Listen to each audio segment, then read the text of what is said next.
আসসালামু আলাইকুম ভিউয়ার্স, আশা করি আপনারা সকলে ভালো আছেন।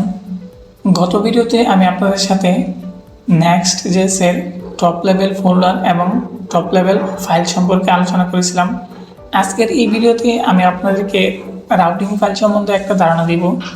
তো আপনারা যখন একটা Next.js প্রজেক্ট তৈরি করবেন তখন আপনারা অ্যাপ নামক একটা ফোল্ডার দেখতে পারবেন। এই ফোল্ডারটাই হচ্ছে মেইন ফোল্ডার, যেখান থেকে আপনার সকল পেজগুলো লোডিং হয়। আর এই অ্যাপের ভিতরে যতগুলা ফোল্ডার এবং ফাইল থাকে এইগুলাকেই রাউটিং ফাইল বলা হয়।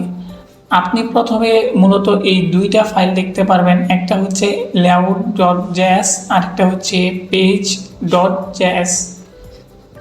আর বাকি যে ফাইলগুলা এগুলা হচ্ছে একটু অ্যাডভান্স লেভেলের। যখন এগুলো সম্পর্কে আমাদের কাজ করতে হবে তখন আমি এগুলো সম্পর্কে আপনাদেরকে বিস্তারিত একটা ধারণা দিব।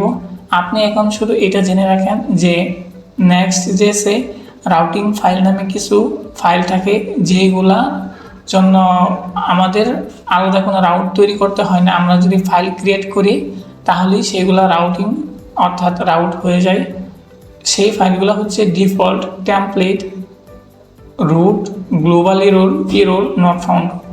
সো আজকের ভিডিওতে এই পর্যন্তই। পরবর্তী ভিডিওতে যখন আপনাদের এই বিষয়গুলো সম্পর্কে বিস্তারিত আলোচনা করা লাগবে তখন আমি আপনাদের সাথে বিস্তারিতভাবে আলোচনা করব। সবাই ভালো থাকবেন, সুস্থ থাকবেন। আসসালামু আলাইকুম।